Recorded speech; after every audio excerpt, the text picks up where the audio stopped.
First of all कि आप ये क्लियर कर दीजिए कि आप किस एकेडमी से पढ़े, आपका एक्सपीरियंस उस एकेडमी के साथ क्या रहा है। मेरा जो था इंस्टीट्यूट वो था आकार आईएएस। इंग्लिश मीडियम कितना चैलेंजिंग होता है किसी एस्पिरेंट के लिए? थोड़ा सा चैलेंजिंग होता है कि आप एमपीपीएससी के लिए इंग्लिश में कंटेंट कैसे कवर अप करें। सो डिड जेमिंग हेल्प यू कि आप अपने स्टडी आवर्स बढ़ा पाओ या ज़्यादा प्रोडक्टिव हो पाए? आप दिन का 1 घंटा अपनी हॉबी के लिए निकालें। कितना डिफरेंट होता है एकेडमीज में दिए हुए मॉक टेस्ट और जो रियल वहाँ पे इंटरव्यू होता है? थोड़ा सा अंतर आता है, बहुत मेजर अंतर नहीं रहता है। तो मेरा ये मानना है कि मॉक इंटरव्यू देना चाहिए, पर बहुत ज़्यादा नहीं। लिमिटेड संख्या में आप मॉक दें, लिमिटेड जगह में जाके, तो आपका कॉन्फिडेंस भी हाई रहेगा और आपको, मेरा मानना है कि इतने में आप इवेल्युएट कर लेते हो अपने आप को कि आप किस पोजीशन पे खड़े हो। हेलो एवरीवन, मैं हूं आपका दोस्त आशीष और इंडियन एस्पिरेंट शो के इस नए एपिसोड में आप सभी का स्वागत है। ये एपिसोड अब तक का one of the most demanded podcast है क्योंकि इसमें हम बात कर रहे हैं एमपीपीएससी के कैसे नए टॉपर से जिनका नाम है गगन हनवत सर। और इनसे हम कई सारी चीज़ों पे बात करेंगे, इनकी बुक लिस्ट जिसकी स्पेशली काफ़ी डिमांड आ रही थी, पूरी जर्नी के बारे में और क्या क्या इन्होंने सीखा है, कैसे आप अपनी प्रिपरेशन को और आसान कर सकते हैं। सो प्लीज़ वेलकम गगन भाई on the show. Thank you Ashish भाई। गगन भाई, happy to have you on the show. Thank you, मुझे भी बहुत टाइम से इंतज़ार था कि आपके साथ इंटरेक्ट करूं। Thank you for inviting me on this show. Even हमको ना बहुत सारे टेक्स्ट पे, डीएम्स में, कमेंट्स में बहुत सारी रिक्वेस्ट आई थी कि please have Gagan sir on the show. तो ये मेरा मोस्ट रिक्वेस्टेड पॉडकास्ट भी रहा है और साथ में ये हमारे स्टूडियो का फर्स्ट शूट है। So I am glad to have you here. So let's start the podcast with your journey. The reason why am asking you this कि जर्नी मोटिवेट करती है एस्पिरेंट्स बिल्कुल को, क्योंकि बिल्कुल हर एस्पिरेंट की जर्नी ऑलमोस्ट सेम ही होती है। 9 जून के पहले आप भी एक एस्पिरेंट ही थे। बिल्कुल। सो let's start with your story कि कैसे आप इस फेज में आपकी यात्रा रही है।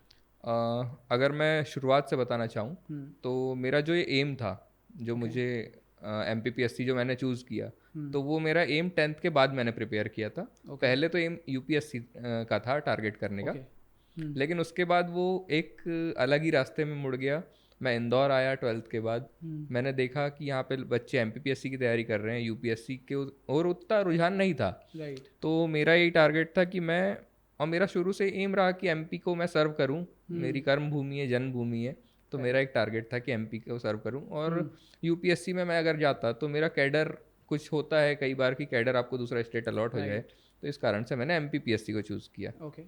इसके बाद मैं कंटिन्यू, एक यहीं की निजी संस्थान है, प्राइवेट इंस्टीट्यूट, तो वहाँ से मैंने कोचिंग करी अपनी ओके। कॉलेज के साथ साथ में। मैंने ग्रेजुएशन कंप्लीट किया यहीं होलकर साइंस कॉलेज से।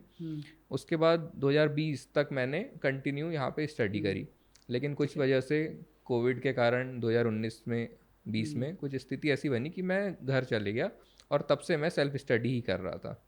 और 2020 मेरा पहला अटैम्प्ट था। मेरा हाल ही में 21 का जो था प्रोविजनल में नाम था, तो कुछ वजह से मैं वो नहीं दे पाया। और 22 में अभी हाल ही में अक्टूबर में जो मेंस है वो मेरा अटेम्प्ट रहेगा। नाइस। यार आपने बताया ना कि एक प्राइवेट इंस्टीट्यूट कोचिंग से आप पढ़े हो, मेरे को कोचिंग के बारे में भी बात करना है क्योंकि एस्पिरेंट ना बहुत ज़्यादा डिस्ट्रैक्ट हो जाते हैं टॉपर्स की फ़ोटो देखे कि यार ये टॉपर इस एकेडमी से भी पढ़े, ये टॉपर इस एकेडमी से भी पढ़े, तो बहुत ज़्यादा कन्फ्यूजन चलता है। तो फर्स्ट ऑफ ऑल कि आप ये क्लियर कर दीजिए कि आप किस एकेडमी से पढ़े, आपका एक्सपीरियंस उस एकेडमी के साथ क्या रहा है, एंड इट इज़ कम्प्लीटली जिसमें प्रमोशन नहीं किया जा रहा है। बिल्कुल प्लीज़ बिल्कुल। प्रमोशन तो सही में नहीं किया जा रहा है। मेरा जो था इंस्टीट्यूट वो था आकार आईएएस। ओके। मैं इंग्लिश मीडियम का स्टूडेंट हूँ, लेकिन मैंने कुछ वजह से आकार आईएएस को चूज़ किया था। क्योंकि मुझे कुछ मेरे पहचान के लोग थे जिनने बताया था कि काफ़ी अच्छा इंस्टीट्यूट है, टीचर्स का जो व्यवहार है काफ़ी अच्छा है, एक्सपर्टीज़ काफ़ी अच्छी है अपनी जो भी फील्ड है उनकी, जो भी सब्जेक्ट है उसमें। तो मैंने आकार में स्टडी की। 2 साल का मेरा कोर्स था। लोग बोलते थे कि इंग्लिश मीडियम के स्टूडेंट हो, आकार आईएएस में कैसे कवर अप करोगे। राइट। तो उसका मेरे को फ़ायदा भी मिला। उसका फ़ायदा मुझे ये मिला कि मेरी इंग्लिश और हिंदी, मेरी दोनों में जो कमांड थी वो बहुत अच्छी हो गई उससे। ओके। क्योंकि मैं जब तैयारी कर रहा था तो मार्केट में ऐसे भी इंग्लिश मीडियम के बच्चों के लिए इतने सोर्सेज अवेलेबल नहीं है। तो करेक्ट। मैं तुरंत उन चीज़ों को ट्रांसलेट करता था, तो मेरा ट्रांसलेशन सुधर गया। उसकी कहीं ना कहीं मुझे हेल्प मिली मेरे मेंस में। ओके। तो यही था मेरे इंस्टीट्यूट के, लेके इंस्टीट्यूट से मैंने स्टडी करी। इंग्लिश मीडियम के बारे में बताइए कि ऐसा मिथ है या may be it's a reality, but बहुत सारे लोग बोलते हैं, कुछ लोग बोलते हैं कि यार एमपीपीएससी इंग्लिश मीडियम वाले को कुछ एडवांटेजेस होते हैं, हाँ हाँ। कुछ लोग बोलते हैं हिंदी मीडियम वाले को एडवांटेजेस होते हैं। इंग्लिश मीडियम कितना चैलेंजिंग होता है किसी एस्पिरेंट के लिए? शुरुआत से ही बहुत चैलेंजेस आते हैं जब आप एंटर करते हैं इस फील्ड में एमपीपीएससी में, तो काफ़ी भटकाव आता है। जैसे मेरा तो कोचिंग का जो टाइम था उसमें मुझे बहुत ज़्यादा भटकाव था सोर्सेज के लिए मेनली, क्योंकि जब टीचर से आप पूछते हैं तो किसी टीचर का अगर नॉलेज नहीं है तो वो आपको स्टैंडर्ड बुक्स सजेस्ट करते हैं। स्टैंडर्ड बुक्स जैसे हिस्ट्री के लिए आर एस शर्मा आती है, इसके अलावा आपको लेक्सिकॉन जैसी कठिन बुक जो कि यूपीएससी के एस्पिरेंट्स पढ़ते हैं एथिक्स के लिए, ये सजेस्ट करते हैं। मैंने वो बुक्स खरीदी, पढ़ी भी, लेकिन मुझे नहीं लगा कि ऐसी बुक्स का एमपीपीएससी में कोई काम है। तो थोड़ा सा चैलेंजिंग होता है कि आप एमपीपीएससी के लिए इंग्लिश में कंटेंट कैसे कवर अप करें। तो इसके लिए अब तो काफ़ी अच्छा हो गया है माहौल मार्केट में, क्योंकि निर्माण कोई प्रमोशन नहीं है, तो निर्माण जो है काफ़ी अच्छे नोट्स बना रहा है। आपको थोड़ा सा एक काम ये करना है उन नोट्स में कि आपको उसके शॉर्ट नोट्स बनाना है निर्माण के, क्योंकि काफ़ी लेंदी नोट्स है, 300 पेज समथिंग उनकी लेंथ है। तो आपको ये करना है कि आपके उनके शॉर्ट नोट्स बनाना है। साथ ही आपको ये करना है कि जब आप पढ़ते रहें तो अपने खुद के नोट्स बनाने का प्रयास करें, वो आपको बहुत काम आएंगे, क्योंकि मार्केट में ऐसे नोट्स अवेलेबल अभी भी नहीं है। हर सब्जेक्ट के कुछ ऐसे सब्जेक्ट हैं जिनके नोट्स अवेलेबल अभी भी नहीं है, तो ये आप प्रयास करें। राइट। नोट्स बनाने की स्ट्रैटेजी आप शेयर करना चाहेंगे, क्योंकि नोट्स भी एक चैलेंजिंग पार्ट है। बिल्कुल। हर एस्पिरेंट, हर टॉपर, हर टीचर ये बोलते हैं कि आपको शॉर्ट नोट्स बनाने हैं, बट अब वो है कि शॉर्ट नोट्स बनाने किस स्ट्रैटेजी से, उसकी भी आई गेस बहुत सारी स्ट्रैटेजीज होती है। What was your strategy? मेरी स्ट्रेटेजी ये थी कि मैं की पॉइंट्स जो हैं उनको कैच करता था। किसी भी टॉपिक को आप पढ़ रहे हैं, सपोज आप प्रियम्बल ही पढ़ रहे हैं, आपको प्रियम्बल का ही शॉर्ट नोट्स बनाना है, तो आपको पूरा प्रियम्बल नहीं लिखना है, आपको उसके जो की पॉइंट्स है, जैसे जस्टिस, इक्वलिटी, लिबर्टी, फ्रेटर्निटी, तो इन पॉइंट्स को लिख लेना है।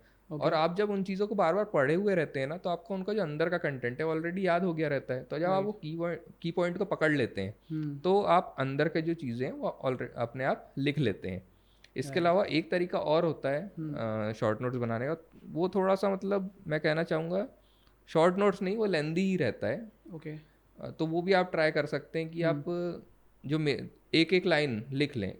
जैसे मान लीजिए आप कीवर्ड लिखें और उसको थोड़ा सा डिस्क्राइब करके लिख लें, तो उससे आपके 3 मार्कर भी कवर अप वहीं पे हो जाते हैं। तो ये 2 तरीके मेरे हिसाब से मैंने यूज़ करें।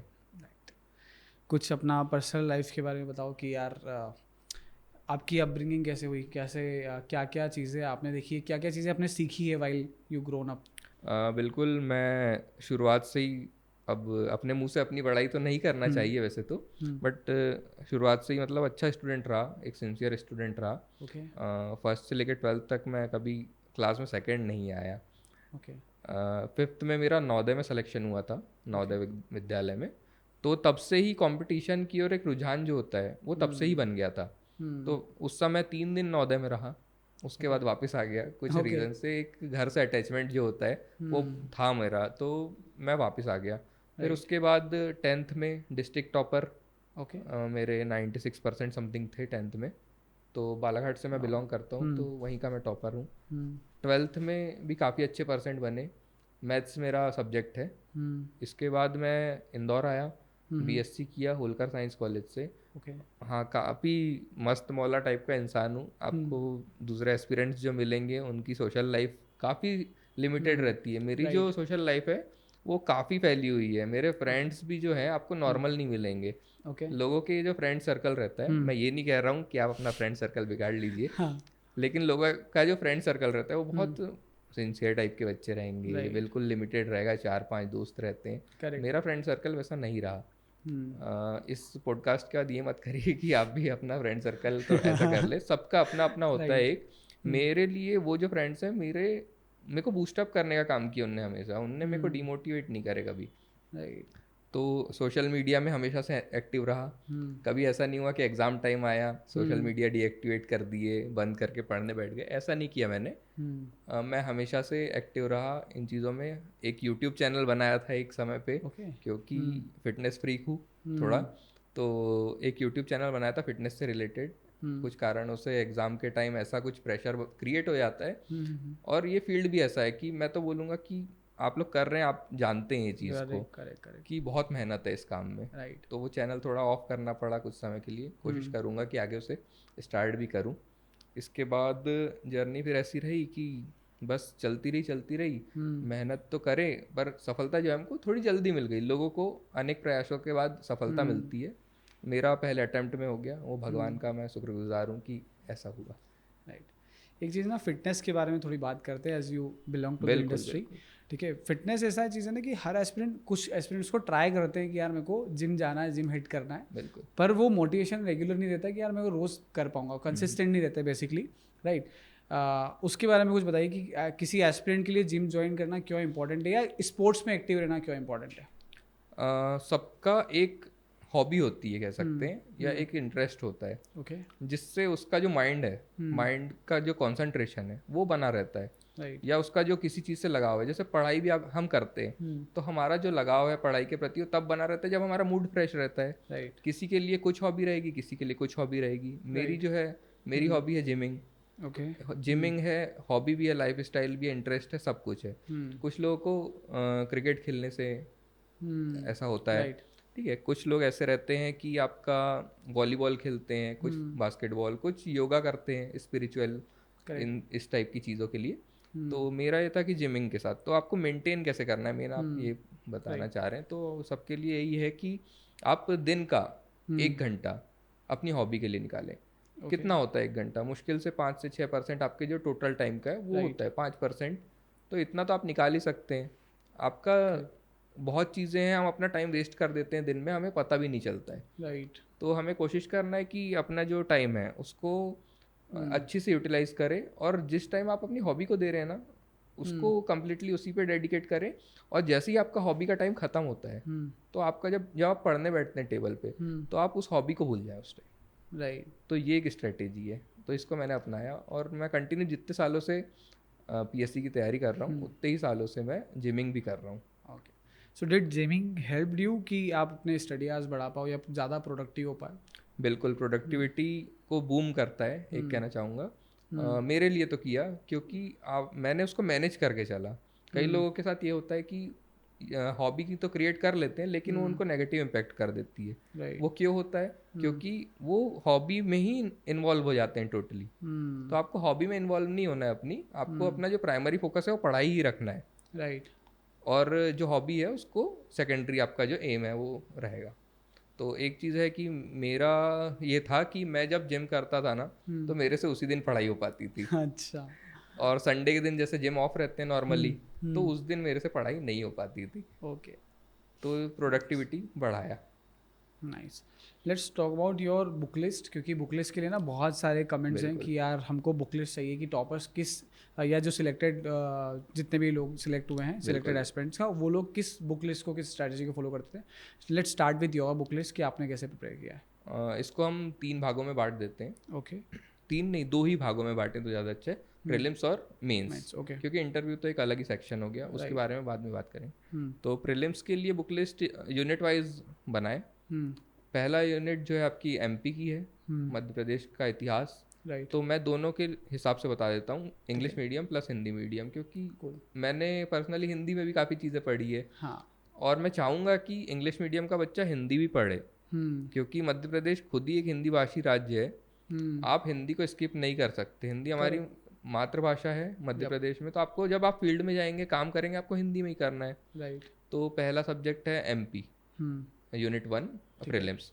तो इसके लिए आपको टाटा मैग्रो हिल की एक बुक आती है इंग्लिश मीडियम के लिए, उसकी ऑब्जेक्टिव भी ले लीजिए एमपी की, और उसी की थ्योरी बुक भी ले लीजिए। ठीक है। इसके साथ में एक हिंदी की बुक रखिए एमपी की, ताकि आपकी समझ बढ़े। एमपी को मेरा मानना है पर्सनली हिंदी में पढ़ना चाहिए, तो आपको ज़्यादा अच्छे से समझ में आता है। राइट। प्लस हिंदी में कंटेंट भी ज़्यादा है। तो एक परीक्षा धाम बुक आती है मार्केट में, तो परीक्षा धाम आप परचेज कर लीजिए। तो ये 2 बुक हो जाती है आपकी। इसमें ही आपके एक एमपी की हिस्ट्री, एमपी की ज्योग्राफी, एमपी की पॉलिटी, इकोनॉमी, ये चारों चीज़ें आपकी एक बुक से कवर होती है। तो 4 यूनिट आपकी यहाँ कवर अप हो गई। दूसरी लिस्ट में ये है हिस्ट्री, क्योंकि हिस्ट्री काफ़ी वाइड है, उसमें काफ़ी टाइम भी इन्वेस्ट करना पड़ता है। तो हिस्ट्री के लिए एनसीईआरटीज़ जो है, पूरा फोकस एनसीईआरटीज़ पे करें। आपकी बेसिक समझ भी डेवलप होगी हिस्ट्री के लिए, इंडियन हिस्ट्री की। और दूसरी चीज़ ये है कि आप उसको डिटेल में पढ़ पाएंगे, एक सीक्वेंस में पढ़ पाएंगे। तो 6 से 12 तक की जो एनसीईआरटीज़ होती है हिस्ट्री की, उनमें काफ़ी कुछ कवर हो जाता है। तो हिस्ट्री के लिए ये पॉलिटी लक्ष्मीकांत, इकलौता ऐसा सोर्स जिसमें सब कुछ है, Right. उससे बाहर आपको जाने की ज़रूरत नहीं है, एक बुक रखिए। इसके बाद 7th और 9th यूनिट एक ऐसी यूनिट है जो बहुत टिपिकल हो जाती है बच्चों के लिए। एक 7th यूनिट जो है साइंस एंड टेक और 9th यूनिट है कम्युनिकेशन एंड टेक्नोलॉजी। राइट। तो 7th यूनिट के लूसेंट एक साइंस की बुक आती है, साइंस लूसेंट। तो साइंस लूसेंट से आप साइंस कवर करिए। इन्वायरमेंट के लिए घटना चक्र आती है ऑब्जेक्टिव, उस ऑब्जेक्टिव बुक को ही आप 3 से 4 बार सॉल्व करिए तो आपका इन्वायरमेंट कवर अप हो जाता है। साथ में आपकी स्कीम्स है, तो स्कीम्स हेल्थ प्रोग्राम समथिंग। तो इन सब चीज़ों के लिए आपको कोई भी एमपी का जो करंट की बुक्स हैं या कुछ योजना करके एक बुक आती है समथिंग, तो उसमें योजनाएं जो है आपकी वो कवर हो जाती हैं। और कुछ तो आपको वर्क खुद भी करना होगा। तो 7th और 9th यूनिट में आपको खुद के नोट्स ज़रूर बनाना है।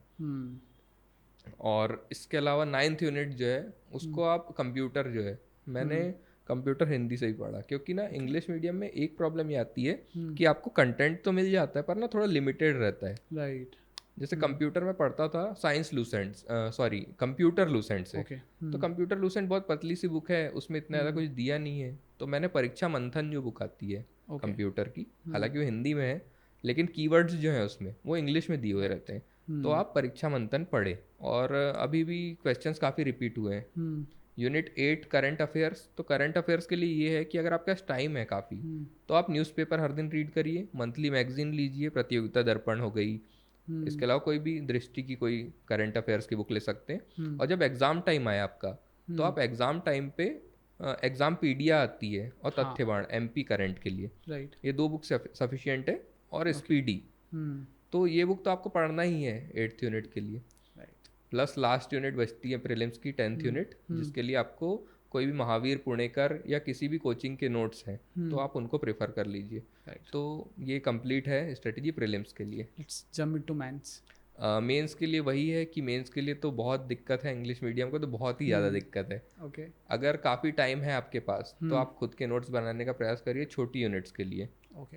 और बड़ी यूनिट्स के लिए बुक प्रेफर कर सकते हैं। मैंने पर्सनली निर्माण की बुक्स पे फोकस किया था ज़्यादातर।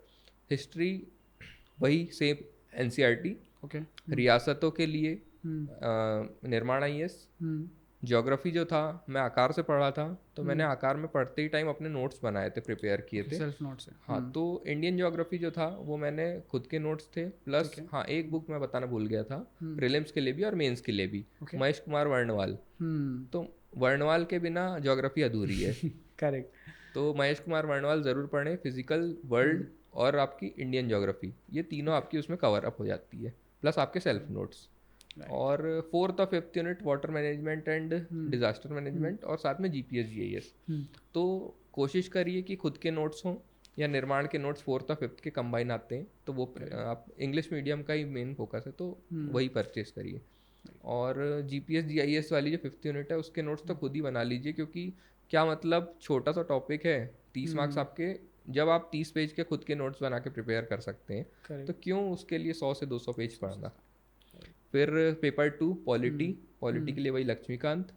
आयोग है उसमें कुछ, तो आयोग के लिए वही महावीर पुणेकर की बुक्स। ओके। इसके बाद philosopher and thinkers, sorry political thinkers, तो पॉलिटिकल थिंकर्स के लिए खुद के शॉर्ट नोट्स हों ज़्यादा अच्छा है। ओके। की पॉइंट्स लिखे हों आपके, और मेन उनके जो थ्योरीज उनने दिए हैं पॉलिटिकल थ्योरीज वो आपको पता हो।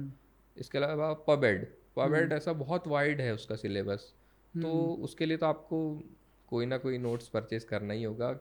और आपने कैसे किया? मैंने तो, अब लोग बोलते हैं कि तुमने निर्माण से पढ़ के कैसे PSC क्रैक किए, बट बुक अच्छी है नो डाउट, पढ़ें आप पबेड की बुक। और साथ में एक कोचिंग है इंदौर की, सिविल जॉब्स। ओके। तो सिविल जॉब्स के ना इंग्लिश मीडियम में उन्होंने नोट्स बनाए पबेड के, तो बहुत अच्छे हैं वो, तो हो सके तो वो परचेज करें मार्केट से आप।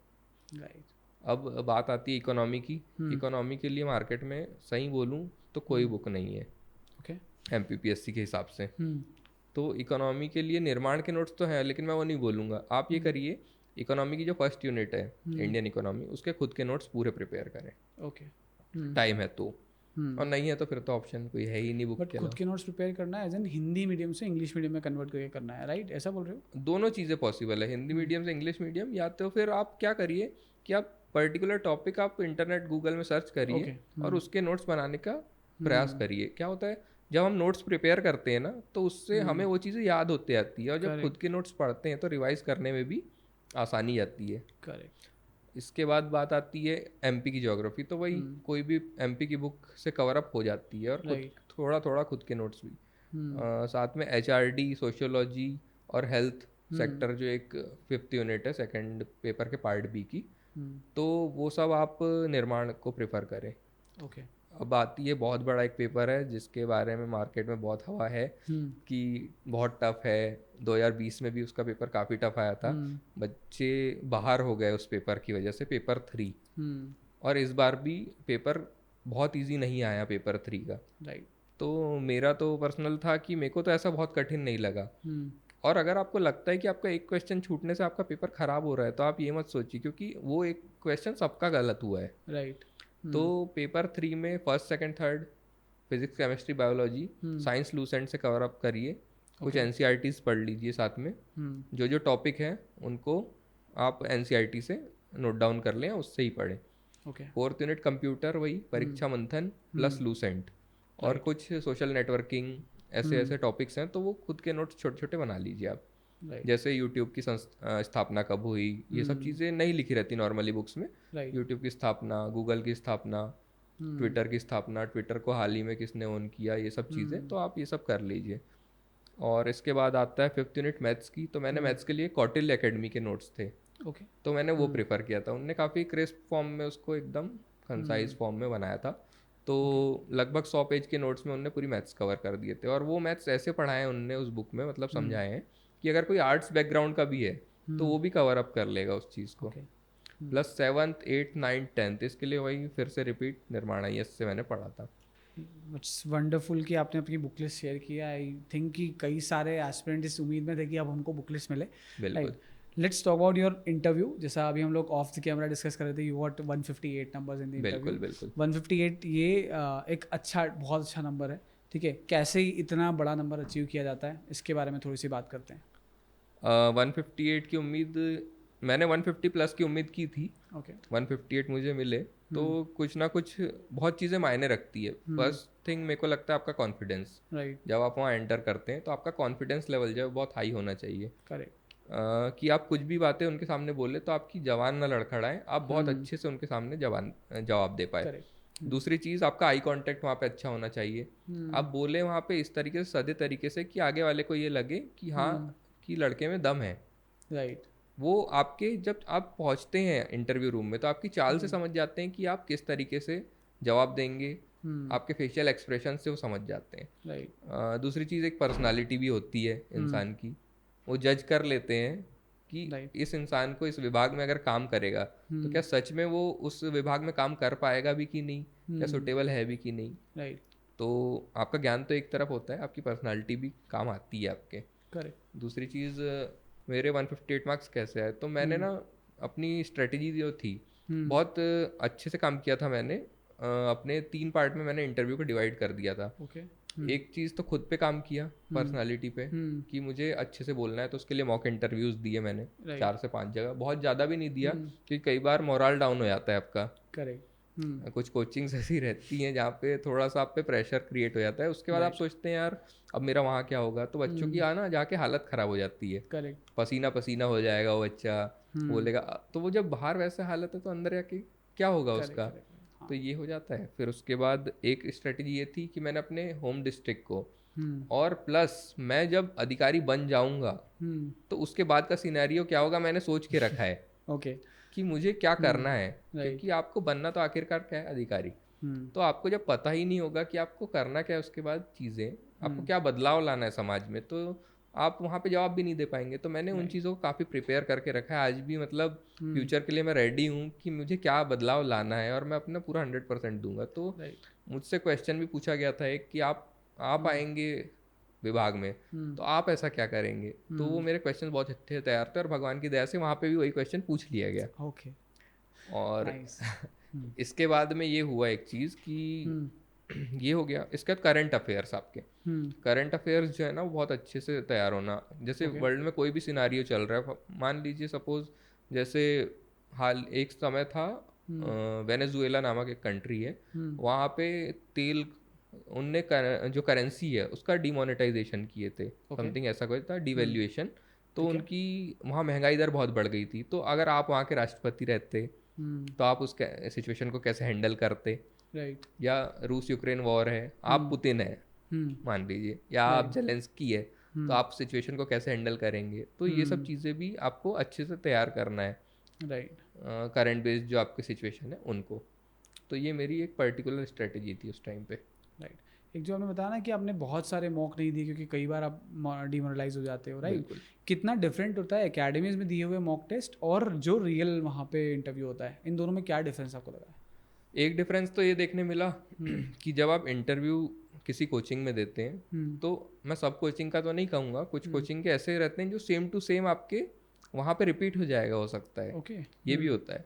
पर कुछ कोचिंग ऐसी रहती है जो काफ़ी आपको डिमोटिवेट भी बोल सकते हैं, या मोरल आपका डाउन कर देती है। तो ये सब चीज़ें होती है। तो थोड़ा सा अंतर आता है, बहुत मेजर अंतर नहीं रहता है। तो मेरा ये मानना है कि मॉक इंटरव्यू देना चाहिए, पर बहुत ज़्यादा नहीं। 10-10, 15-15 मॉक देने की कोई ज़रूरत नहीं है। लिमिटेड संख्या में आप मॉक दें, लिमिटेड जगह में जाके, तो आपका कॉन्फिडेंस भी हाई रहेगा। और आपको, मेरा मानना है कि इतने में आप इवेल्युएट कर लेते हो अपने आप को कि आप किस पोजीशन पे खड़े हो। करेक्ट है।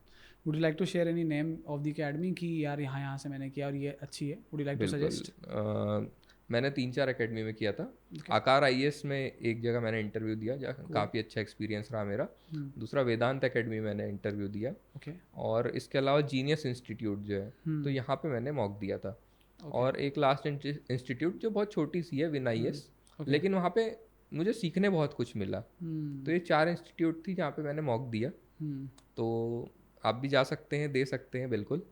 गगन भाई, मुझे बहुत मज़ा आ रहा है आपसे बात करके। टू बी ऑनेस्ट मुझे काफ़ी ऐसा लग रहा है कि मैं अपने भाई से बात कर रहा हूँ, और आई एम श्योर हमारी ऑडियंस भी इस वक्त इस पॉडकास्ट को एंजॉय कर रही है और उन्हें बहुत सारी ऐसी वैल्यूएबल इन्फॉर्मेशन मिल रही है जिस through this podcast. And I would request the audience, अगर आपको ऐसा कोई भी क्वेश्चन है जो आने वाले पॉडकास्ट में आप चाहते हो जिनसे पूछा जाए, या फिर आप चाहते हैं गगन भाई के साथ हम नेक्स्ट पॉडकास्ट में पूछे, so please do let us know in the comment section, ताकि हम नेक्स्ट टाइम भी बात कर पाए। साथ ही जो चीज़ आपने बताया ना कॉन्फिडेंस के बारे में, तो कॉन्फिडेंस के लिए जैसा हम डिस्कस कर रहे थे, I don't know, I am not sure, मैंने शायद आपको नहीं बताया, but I would like to tell you कि हमारा ना एक हॉल हमने और साइड में बनाया है। उस हॉल में हम लोग लाइब्रेरी नहीं बनाया हमने, वहाँ पे हम लोग बना रहे हैं एक ऐसा स्पेस जहाँ पे हर संडे को we will invite an topper. तो अभी जो हम लोग शूट इस वक्त 1-on-1 कर रहे हैं, so what we want is कि आने वाले टाइम में वो शूट होगा जहाँ हम दोनों बात कर रहे होंगे, साथ में 40 से 50 बच्चे हमारे सामने बैठे होंगे। So for the first half an hour हम लोग बात करेंगे हमारे चीज़ों के ऊपर, उसके बाद आधा घंटा हम लोग बच्चों को, एस्पिरेंट्स को मौका देंगे कि वो लोग डायरेक्टली आपसे क्वेश्चन पूछ पाएंगे। सो इसका जो मेरा पीछे का मोटो है ना, वो बहुत क्लियर है कि एक चीज़ जो बच्चे को, एक तो डायरेक्ट अनफिल्टर इन्फॉर्मेशन मिल जाएगी, आपसे कनेक्शन, टॉपर से, टीचर से कनेक्शन बन जाएगा। सेकंड चीज़, जब बच्चा 40 बच्चों के बीच में ऐसे हाथ खड़ा करके कोई अपना सवाल पूछता है ना, तो कॉन्फिडेंस बढ़ता है, और वो कॉन्फिडेंस कहीं ना कहीं उनको इंटरव्यू में काम आने वाला है, राइट? कॉन्फिडेंस बूस्टअप करने के लिए आपकी कोई टिप वगैरह है? कॉन्फिडेंस बिल्डअप करने के लिए ऐसा फ्रेंड सर्कल हो आपका जो आपको हमेशा एक मोटिवेशन दे। ऐसा नहीं जो मोरल आपका डाउन लाए, डिमोटिवेट ना करें। हो ऐसा सर्कल बनाने की कोशिश करें, हो सके तो सेम फील्ड के रखें, मल्टीपल डायमेंशन के फील्ड के भी रखें। क्योंकि कई बार क्या होता है, एक मैं आपको पर्सनल एक्सपीरियंस बता रहा हूँ कि जब आपके सेम फील्ड के दोस्त रहते हैं तो कई बार ना आपकी टांग खींचने की कोशिश करते हैं। ये होता है कि कंपटीशन की एक भावना आ जाती है। कई बार वो कंपटीशन की भावना जलन में क्रिएट हो जाती है। जब आप सेम फील्ड में एक ही सीढ़ी में जब आप साथ में चढ़ेंगे, राइट, और आप उनसे आगे निकल जाएंगे थोड़ा, तो होता है ये चीज़, एक ह्यूमन नेचर है। तो कोशिश करें कि आपके मल्टीपल डायमेंशन के फील्ड के दोस्त रहें, तो उससे क्या होता है, वो भावना नहीं आती आपके अंदर। दूसरी चीज़ वही कि आपकी हॉबी अच्छी रहे, तो हॉबी भी आपको कॉन्फिडेंस बूस्टअप करने में कोशिश करती है। जैसे आपका कोशिश करें कि आप ना स्टेज आपका अच्छा हो। What do you mean by stage? Stage का मतलब ये है कि आप शुरू से, जैसे फर्स्ट ईयर में स्टूडेंट जा रहा है मान लीजिए तैयारी के लिए, मैं उनके लिए कह रहा हूँ, तो आप ना कंपटीशन जो होते हैं कॉलेज में, डिबेट होती है, ये सब चीज़ों में ना पार्टिसिपेट करिए। जब आप लोगों के सामने बोलेंगे ना, तो ऑलरेडी आपका कॉन्फिडेंस लेवल जो हाई होगा। थोड़ा सा आप इंटरेक्ट करिए सोशली, तो कॉन्फिडेंस रहेगा। अगर आप एक कुएं के मेंढक बन के रह जाते हैं तो आपका कॉन्फिडेंस लेवल ना ऑलरेडी लो रहता है। जब लोग आपसे इंटरेक्ट करते हैं, आपको प्रेशराइज करेंगे, तो आप वो प्रेशर झेल नहीं पाएंगे। करेक्ट। तो कोशिश करिए कि थोड़ा सोशलाइज रहे, हल्का सा, बहुत ज़्यादा नहीं कि बहुत ही सोशल हो गए, नेता बन गए, ये सब चीज़ें नहीं। थोड़ा इस टाइप से कि आप खुले हुए रहें, खुले विचारों के रहें, तो यही तरीका है। वन थिंग जो मुझे लगता है कि जो आपने वैसे बोला ना कि डिबेट करो, बात करो, लोगों से इंटरेक्ट करो, उससे कॉन्फिडेंस बढ़ता है। अनदर थिंग इज़ कि जब आप कोलैबोरेट करते हैं ना तब भी आपका कॉन्फिडेंस बढ़ता है। लेट्स से कि दो एस्पिरेंट है, साथ पढ़ रहे हैं और दोनों एक दूसरे से कंपटीशन कर रहे हैं, बट अगर वहाँ पे जहाँ पे कोलैबोरेशन कल्चर आ जाएगा ना कि यार तेरे जो प्रॉब्लम्स है वो मैं सॉल्व करता हूँ, मेरी जो प्रॉब्लम्स है वो तू सॉल्व कर, जब कोलैबोरेशन होता है तब आपकी स्पीड और ज़्यादा पढ़ाई में बेटर हो जाती है, तब आप कॉन्फिडेंस ज़्यादा बनता है, तब आप बात ज़्यादा कर पाते हो, राइट। बिल्कुल, ये चीज़ है। अगर आपके बीच में केवल कंपटीशन की भावना है, जलन की भावना नहीं है, तो वो चीज़ तो आपके लिए बहुत फ़ायदेमंद है। Right. मैं आपको बता रहा हूँ मेरा एक्सपीरियंस। मेरा दोस्त है, मेरे साथ तैयारी कर रहा है, अभी उसका इंटरव्यू भी है, मेंस भी है, सब कुछ है। चारों मेंस दिया है उसने, मतलब अभी देगा भी। तो जब हम लाइब्रेरी जाते थे तो सुबह हमारा कंपटीशन रहता था उठने का, कि कौन 6 बजे उठ जाएगा, कौन 5 बजे उठ जाएगा, कौन लाइब्रेरी पहले पहुंचेगा, किसके टेस्ट में ज़्यादा मार्क्स आएंगे। तो हमारे बीच में हेल्दी कंपटीशन था, राइट।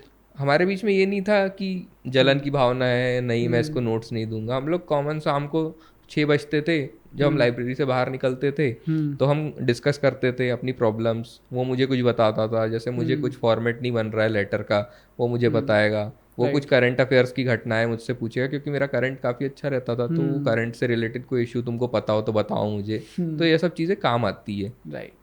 एक लाइब्रेरी का जो आप बता रहे हो, we are owning a library, I just want to know कि सेल्फ स्टडी की इंपॉर्टेंस क्या है, क्योंकि कुछ एस्पिरेंट ऐसे जिनका लाइब्रेरी मन नहीं लगता, उनको पसंद है कि मेरे को अपने रूम के अंदर अपने एक रिजर्व रह के ही पढ़ना पसंद है, वाइल बहुत सारे एस्पिरेंट्स ऐसे जिनको सेल्फ स्टडी के लिए लाइब्रेरी प्रेफर करते हैं। What was your experience in the library और सेल्फ स्टडी की इंपॉर्टेंस क्या है?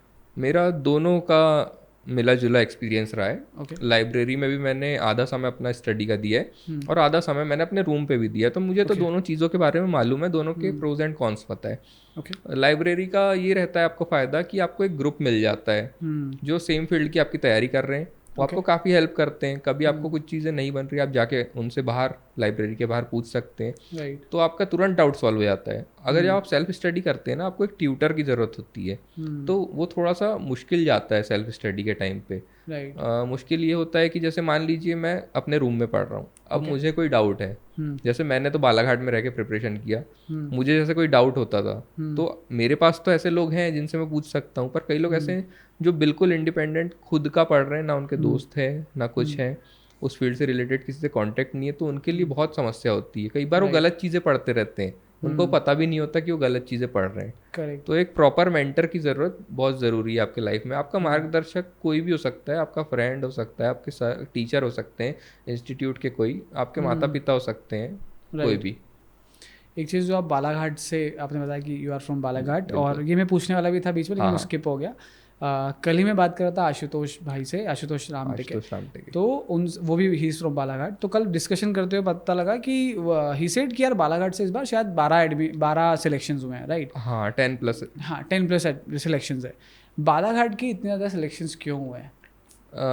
एक कहना चाहिए मेहनत करने का जो जज्बा है वो शुरू से रहता है। दूसरी चीज़ कुछ फिजिकल ये जोग्राफिकल फैक्टर्स भी जो हैं वो भी बहुत मैटर करते हैं। जैसे बालाघाट जिला जो है धान उत्पादक जिला है, मेनली राइस होता है, तो राइस प्रोडक्शन में एक किसान उतना नहीं कमा पाता जितना वो कमा सकता है। तो वो क्या करता है कि वो अपना ध्यान है पूरा स्टडी की ओर कॉन्सेंट्रेट कर देता है। दूसरी चीज़ ये कि हमारे यहाँ का जो एजुकेशन है वो लेवल काफ़ी अच्छा है, तो बच्चे को शुरू से ना एक मोटिवेशन मिलता रहता है कि तुम पढ़ाई करो पढ़ाई करो। तो ये चीज़ें बहुत मायने रखती है। एमपी में 4th रैंक है बालाघाट की एजुकेशन में, लिंगानुपात ज़्यादा है, तो लोगों ऑलरेडी सबको समझ आता है कि जब आपका सेक्स रेशियो ज़्यादा है, महिलाएं ज़्यादा है, तो एजुकेशन लेवल ऑलरेडी हाई हो जाता है। राइट।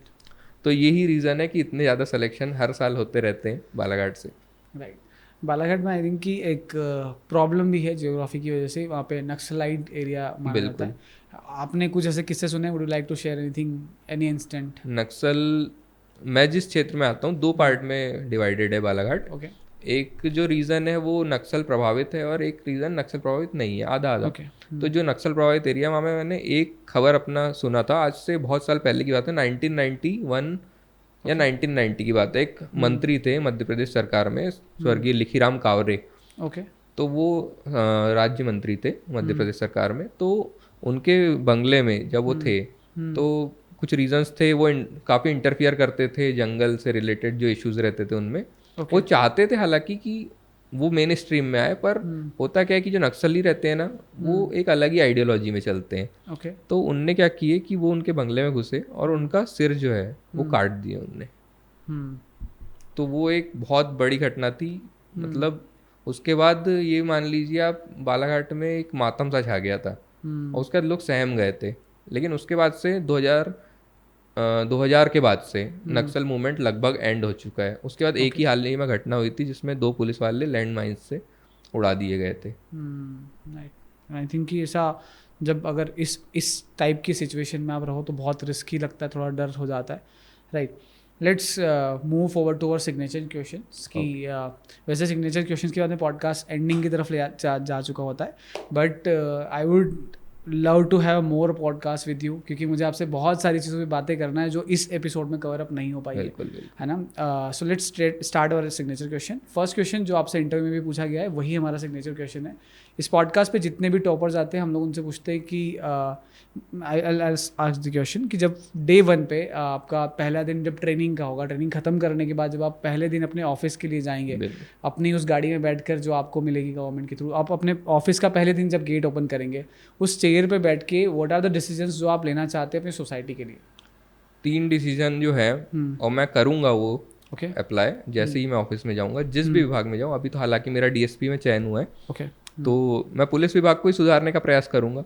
तो पहली जो चीज़ है मैं करना चाहूँगा तो वो ये है कि पुलिस विभाग की जो हल्की सी एक नेगेटिव इमेज बोलना चाहूँगा मैं, उसको सुधारने की कोशिश कुछ इस प्रकार की, जन सुनवाई तो होती ही है, राइट। मैं लेकिन अपने पर्सनल लेवल पे सरकार से अनुमति चाहूँगा कि मैं पर्सनली इंटरेक्ट कर पाऊँ लोगों से, जो याचिका करता रहते हैं या जो भी पेटिशन लेके आते हैं, कोई एफआईआर हो गई है तो मैं पर्सनल लेवल पे उनको सॉल्व कर पाऊँ। क्योंकि मेरा शुरू से ऐसा व्यवहार रहा है कि मैं कॉम्प्रोमाइज़ करवाते रहूँ लोगों के, तो मैं कॉम्प्रोमाइज़ के थ्रू उनकी जो प्रॉब्लम है वो सॉल्व कर पाऊँ। दूसरी चीज़ ये कि सोशल मीडिया का ज़माना है, सब कुछ सोशल मीडिया से चल रहा है, उसमें मुझे ऐसा लगता है पर्सनली कि पुलिस या जो भी विभाग है काफ़ी पीछे हैं, और मैं इस चीज़ में एक्टिव हूँ तो मैं अपना जो मेरे में जो ये गुण है तो मैं उसको वहाँ लागू कर पाऊँ कि लोग जो हैं डायरेक्टली, क्योंकि सोशल मीडिया से आप बहुत जल्दी इंटरेक्ट हो सकते हैं। जैसे आपका और मेरा कांटेक्ट हुआ तो सोशल मीडिया से हुआ, मैं बालाघाट में था, आप इंदौर में थे, तो कितने जल्दी ये कांटेक्ट हुआ और मैं यहाँ पे आया। तो ये चीज़ें, तो वही इंटरेक्शन पब्लिक का और एक पब्लिक सर्वेंट का हो, तो मैं ये चाहूँगा कि वो दूसरी चीज़ मैं करूँ। और तीसरी चीज़ जो मैं ये करना चाहूँगा कि जो, क्योंकि मैं फिटनेस से रिलेटेड हूँ तो और पुलिस विभाग में एक ऐसा बन गया है 2 स्टार तक तो फिट रहते हैं, 3 स्टार जैसे ही लगते हैं तो अनफिट होने लगते हैं, राइट। और मैं सचिन अतुलकर सर का फ़ैन हूँ, तो मेरा तो एक पर्सनल यही है कि मैं पूरे विभाग को फिट करूँ। तो मैं जहाँ भी जाऊँगा तो बहुत स्ट्रिक्ट रहूँगा इस चीज़ के लिए, और फिटनेस को वहाँ पे अप्लाई करूँगा ताकि ये ना हो कि चोर पुलिस से आगे निकल जाए, चोर हमेशा पीछे ही रहे, ये कोशिश करूँगा मैं। पुलिस डिपार्टमेंट की बात हो रही है और 2 लोगों की बात हो रही है, तो सचिन सर के बारे में बात करना चाहूँगा, बट पहले जो आपने बताया ना कि यार पुलिस डिपार्टमेंट में मैं अपना एक एक्सपीरियंस शेयर करना चाहता हूँ। So I had a podcast with doctor IPS Varun Kapoor sir. Varun Kapoor sir के साथ जब बात हुआ, ही इज़ ब्रिलियंट मैन, मतलब वो he is additional DGP of Madhya Pradesh, और उनके साथ बैठ के ना मुझे हमेशा बहुत पॉजिटिव वाइब आई है, उनका ऑरा बहुत पॉजिटिव है। मुझे लगता है कि यार ये वो इंसान है जो ना पूरा पुलिस डिपार्टमेंट की इज्जत बचा के चलते हैं। वो बहुत सेंसिटिव रहते हैं, बहुत सही बातें करते हैं जो सोसाइटी को चाहिए, प्लस साइबर पे काफ़ी अवेयरनेस फैलाते हैं। Second thing, Sachin Atulkar sir के बारे में बात करना चाहूँगा, क्या आप मिले हो कभी उनसे? मैं मिला नहीं हूँ, लेकिन हमारे ही ज़िले में पहली पोस्टिंग जो थी सर की वो हमारे ही यहाँ थी। तो बालाघाट जिले में पहली पोस्टिंग थी, जब वो आए थे तो पूरे जिले में ये बात फैल चुकी थी कि एक ऐसा अधिकारी आया है जो लगता है वास्तविकता में कि वो हकदार है उस पद का। तो मैं उनको देखा हूँ, उज्जैन में देखा था एक बार उनको, और हाल ही में वो DIG के पद पे छिंदवाड़ा में पदस्थ है। तो वो जहाँ जाते हैं ना, एक अपनी पहचान छोड़ जाते हैं, और एक शरीर के स्ट्रक्चर से अपनी पहचान छोड़ रहे हैं वो अपनी, और सही में वो मोटिवेट कर रहे हैं पुलिस विभाग के अधिकारियों को और दूसरे भी जो छोटे पद के जो भी अधिकारी हैं कि आप फिटनेस को ध्यान रखें, क्योंकि फिटनेस रहेगी तभी आप काम कर पाएंगे, नहीं तो आपका शरीर ना चलता फिरता एक शमशान है। ये मेरा मानना है। Right, let's move forward to our second signature question. Now it's like कि आपने स्पेशली इंग्लिश मीडियम से प्रिपरेशन किया है, throughout the preparation aspirant को स्टार्ट करने से लेकर जब तक सिलेक्शन ना हो तब तक बहुत सारे चैलेंजेस आते हैं। बिल्कुल राइट उन चैलेंजेस में आपने कुछ चीज़ें सीखी होगी, कुछ चीज़ें ऐसा लगा होगा कि यार ये चीज़ इस तरह से होती या ये चीज़ और बेटर हो सकती है। राइट तो MPPSC एज ए ऑर्गेनाइजेशन के लिए, क्योंकि आप इस पूरी प्रोसेस में निकले हो, आपके पास कोई फीडबैक है कि यार MPPSC में ये चीज़ और बेटर हो सकती है? सो इट्स नॉट सजेशन कि मानना ही है, इट्स अ फीडबैक कि ये चीज़ और अच्छी हो सकती है। So what's your feedback to MPPSC? मेरा तो तीनों स्टेज में एक मैं चाहूँगा कि एक बदलाव आए। ओके जैसे कि प्रीलिम्स जो है, तो प्रीलिम्स पे ये हो कि नेगेटिव मार्किंग एक ऑब्वियस सा चीज़ है जो आना चाहिए, मेरा मानना है। क्या होता है कई बार कुछ लोगों का प्रीलिम्स सही में मैं बोलूँगा तुक्के में निकल जाता है, केवल लूसेंट पढ़ के और कुछ MP की बुक्स पढ़ के वो निकाल लेते हैं, लेकिन वो वास्तविकता में हकदार नहीं होते हैं, मेरा ये मानना है। क्योंकि एक अच्छा जो एस्पिरेंट तैयारी कर रहा है, कई बार वो नहीं निकाल पाता वो एग्ज़ाम, और ऐसे अनडिजर्विंग लोग आ जाते हैं। तो मेरा मानना है कि एक सुधार ये हो सकता है कि माइनस मार्किंग लाई जाए। दूसरी चीज़ ये है कि थोड़ा सा क्वेश्चंस का जो लेवल है वो थोड़ा टफ किया जाए, थोड़ा सा, बहुत इजी पेपर ना बनाया जाए। जैसे इस बार का 2022 का पेपर था, वो काफ़ी इजी था, मेरा ये मानना है। तो बहुत हाई कट ऑफ चले जाता है, एक तो आपने नेगेटिव मार्किंग नहीं रखी है। तो ये एक प्रीलिम्स के लिए सजेशन है। मेंस के लिए ये है मेरा सजेशन कि थोड़े से एक्स्ट्रा जो सब्जेक्ट्स हैं वो थोड़ा सा ऐड किए जाएं। ओके जैसे कि मेरा ये पर्सनल मानना है कि थोड़े से टैक्स से रिलेटेड टॉपिक जो है वो बढ़ाई जाए, और कुछ ऐसे आपके जैसे आप एक्सपेरिमेंट करेंगे ना, मतलब जब आप अफसर बन जाएंगे तो आप उस फील्ड में जाएंगे तो आपको उससे रिलेटेड नॉलेज के लिए भी कुछ चीज़ें उसमें ऐड किए जाए। जैसे मान लीजिए पुलिस विभाग में ही जा रहे हैं तो थोड़ा सा CRPC IPC इससे रिलेटेड हो गया, या कुछ मजिस्ट्रियल कमिश्नरी सिस्टम से रिलेटेड ऐसे कुछ टॉपिक्स या कुछ यूनिट्स ऐड किए जाए, मेरा ये मानना है। और तीसरा इंटरव्यू के लिए, तो इंटरव्यू के लिए यही है कि थोड़े से मार्क्स जो इंटरव्यू के वो कम किए जाएं, मेरा ये मानना है। क्योंकि 175 से कम किए जाएं, क्योंकि क्या होता है कि कई बार मेंस में अच्छे मार्क्स रहते हैं लेकिन इंटरव्यू में कम मार्क्स हो जाते हैं बच्चे के, बहुत ज़्यादा कम, बहुत फ्लक्चुएशन रहता है। किसी के 160 नंबर है तो किसी के 80 नंबर है, पर कई बार ऐसा होता है कि एक डिजर्विंग कैंडिडेट रहता है, उसको अब मैं किसी को जज नहीं करना चाहूँगा किसी मेंबर को, लेकिन हो जाता है कई बार, उन लोग भी कई बार असमर्थ रहते हैं किसी को जज करने में, तो उससे वो कई बार लिस्ट से ही बाहर हो जाता है। तो एक नंबर थोड़े से कम किए जाए, तो 175 है तो उसको 150 या 120 तक ऐसा रखा जाए, मेरा मानना है personally. Like it was wonderful आपके फीडबैक, आपकी बातें। आई होप कि एस्पिरेंट ने इस एपिसोड को बहुत इन्जॉय किया है। पर्सनली मैंने इस एपिसोड को बहुत इन्जॉय किया है। I am so happy to have you here. एक लाइन कहना चाहूँगा प्लीज़। मोटिवेशन के लिए छोटा सा मोटिवेशन है। टूट जाते हैं क्योंकि स्टूडेंट्स बहुत जल्दी छोड़ देते हैं चीज़ों को। कई बार ये होता है कि हार मानने का मन कर जाता है, लगता है कि स्किप कर दूं, कुछ और कर लूं। कुछ लोगों को लगता है कि बिजनेस कर लूं, कुछ लोग को ऐसा रहता है कि कुछ और एग्ज़ाम की तैयारी कर लूं। जैसे हम लोग का ही साथ ये हुआ था 2021 में कि रिजल्ट नहीं आ रहे थे, कोविड आ गया, कोर्ट केसेस हैं, तो ऐसे लगने लगा था हम क्यों कर रहे हैं तैयारी इस चीज़ की। तो मेरे को ना एक मोटिवेशन एक लाइन से मिलता है कि एक चींटी जब होती है, वो जब छोटा सा मान लीजिए कीड़ा मर जाता है या कुछ दाना रहता है, उसको एक ग्रुप बना के चलती है, बहुत मेहनत करती है, वो चलती रहती है। तो एक लाइन है कि नन्ही चींटी जब दीवारों पे चलती है, चढ़ती कई बार फिसलती है, लेकिन मेहनत उसकी हर बार बेकार नहीं होती और कोशिश करने वालों की कभी हार नहीं होती। तो ये लाइन हमेशा अपने जीवन में अपनाइए। एक नदी की धार जो है उसकी तरह बहते रहिए, आप ना अपने मुहाने पे पहुंच जाएंगे और लास्ट में जाके आपको वो चीज़ मिलेगी जो आप एक्सपेक्ट नहीं कर रहे। तो ये इस लाइन को हमेशा अपने जीवन में अपनाइए और आपको सफलता ज़रूर मिलेगी। Right, it's wonderful. And I think कि जब आप बार बार एफर्ट्स लगाते हो तो आपकी चांसेस ज़्यादा बढ़ जाते हैं कि आप उसमें सफल बन पाओगे। Right, thank you so much for being on the show. I hope आपको ये शो पसंद आया होगा। I would like to take your feedback on the show. कैसा लगा आपको इंडियन एस्पिरेंट शो? मैं तो आपके पॉडकास्ट पहले भी देख चुका था, बहुत अच्छा लगता था। एक नया इनिशिएटिव जो है बोल सकते हैं, क्योंकि UPSC के लिए तो बहुत लोग कर रहे थे इस टाइप से, या कुछ चीज़ें हैं जैसे कुछ यूट्यूबर्स कर रहे थे, लेकिन MPPSC या स्टेट सर्विसेज या टैक्स से रिलेटेड कोई चीज़ें हैं तो उसके लिए पहली बार आपका ही वीडियो देखा, और एक क्वालिटी कंटेंट जो होता है वो मुझे आपके पास देखने मिला। तो मुझे भी बहुत अच्छा लगा कि आपके साथ मैंने कोलैबोरेट किया, थोड़ा कुछ गाइडेंस मिल गया हो बच्चों को तो वो हेल्प किया, तो बहुत अच्छा लगा आपके साथ मिलके। Thank you so much. Also जो भी एस्पिरेंट इसको देख रहे हैं, सो आई वुड रिक्वेस्ट कि हम गगन भाई के सारे सोशल मीडिया हैंडल्स को डिस्क्रिप्शन में डाल देंगे, तो आप इन्हें रीच आउट कर सकते हैं सोशल मीडिया के थ्रू. साथ ही इंडियन एस्पिरेंट शो को भी आप इंस्टाग्राम, फेसबुक और यूट्यूब पे सब्सक्राइब ज़रूर करिए. Make sure you hit the bell icon. Thank you so much and we will come with the new episode. Thank you. Thank you.